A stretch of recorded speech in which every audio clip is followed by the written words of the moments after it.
Vasuki life style சேனலுக்கு வாங்க. இப்போ இட்லி தோசைக்கு தகுந்த மாதிரி ஒரு சட்னி செய்ய போறோம். பீட்ரூட் சட்னி. அது எப்படி செய்யலாங்கிறத இப்ப பார்க்கலாம். இன்கிரீடியன்ஸ் எல்லாம் எடுத்து வச்சிருக்கேன். இப்ப இந்த இன்கிரீடியன்ஸ் எல்லாம் வதக்கும் போதே நம்ம பார்த்துடலாம். ஒரு டேபிள் ஸ்பூன் கடலை எண்ணெய் ஊற்றிக்கலாம். ஒரு டீஸ்பூன் உளுந்தம்பருப்பு, ஒரு டீஸ்பூன் கடலைப்பருப்பு, நிலக்கடலை பருப்பு ஒரு டீஸ்பூன் சேர்த்துக்கலாம். இது வறுத்த பருப்பு தான், நம்ம லேசா இது கூட வறுத்துக்கலாம். உளுந்தம்பருப்பு கடலைப்பருப்பு எல்லாம் பொன்னிறமா வர்ற வரைக்கும் வறுத்துக்கணும். அப்பதான் சட்னி மணமா இருக்கும். இதுல சின்ன வெங்காயம் நறுக்கி வச்சிருக்கேன், ஒரு 4-5 வெங்காயம் அது போட்டுக்கலாம்.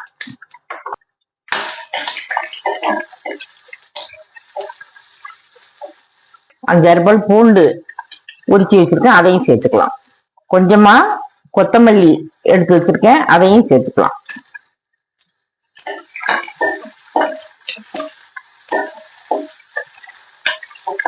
நாலஞ்சு வத்தல் எடுத்து வச்சிருக்கேன், அதையும் சேர்த்துக்கலாம். அவங்க காரத்துக்கு தகுந்த மாதிரி சேர்த்துக்கலாம். வெங்காயம் பூண்டு நல்லா வதங்கினாத்தான் நல்ல மணமா இருக்கும் சட்னி. அதனால நல்லா வதங்கிடணும். சின்ன வெங்காயம் நல்ல மணமா இருக்கும் சட்னிக்கு. இதுலயே கருவேப்பிலை கொஞ்சம் சேர்த்துக்கலாம். சின்ன நெல்லிக்காய் சைஸ் புளி சேர்த்துக்கலாம். நல்லா உடைச்சு போட்டுக்கலாம்.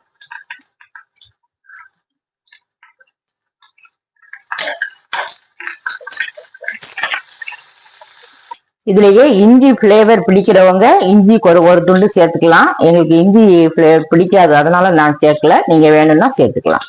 எல்லாமே இப்போ நல்லா வதங்கிடுச்சு. இப்போ துருவி வச்ச பீட்ரூட் சேர்த்துக்கலாம். துருவி போடுறதுனால சீக்கிரம் வெந்துடும், அதனால நான் துருவி போட்டிருக்கேன். கட் பண்ணி சேர்க்கணும்னா கொஞ்சம் லேட் ஆகும் வேகிறதுக்கு.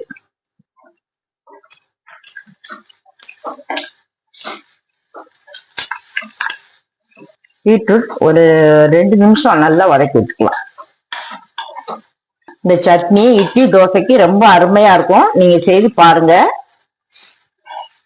இதுலயே தேங்காய் துருவல் சேர்க்கிறவங்க சேர்க்கலாம், நான் சேர்க்கல. தேங்காய் சேர்க்கணும்னா சேர்த்துக்கலாம். இப்போ பீட்ரூட் நல்லா வதங்கிருச்சு. இப்ப இதை ஆஃப் பண்ணிக்கலாம். இத இப்போ நல்லா ஆற விட்டு மிக்ஸி ஜார்ல போட்டு அரைச்சிக்கலாம். இதுல 1/2 டீஸ்பூன் உப்பு சேர்த்து அரைச்சிக்கலாம். இப்போ சட்னிக்கு ஒரு தாளிப்பு கொடுத்துக்கலாம். கடலை எண்ணெய் ஊத்திக்கலாம். 1 டீஸ்பூன் ஊத்துறேன்.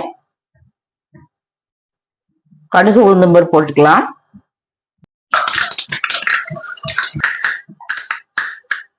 வத்தல் கருவேப்பிலை, கொஞ்சமா காயப்பொடி. நான் வத்தல் கருகிரும் அப்படின்ட்டு ஸ்டவ் ஆஃப் பண்ணிட்டேன். இப்போ சட்னியில சேர்த்துக்கலாம்.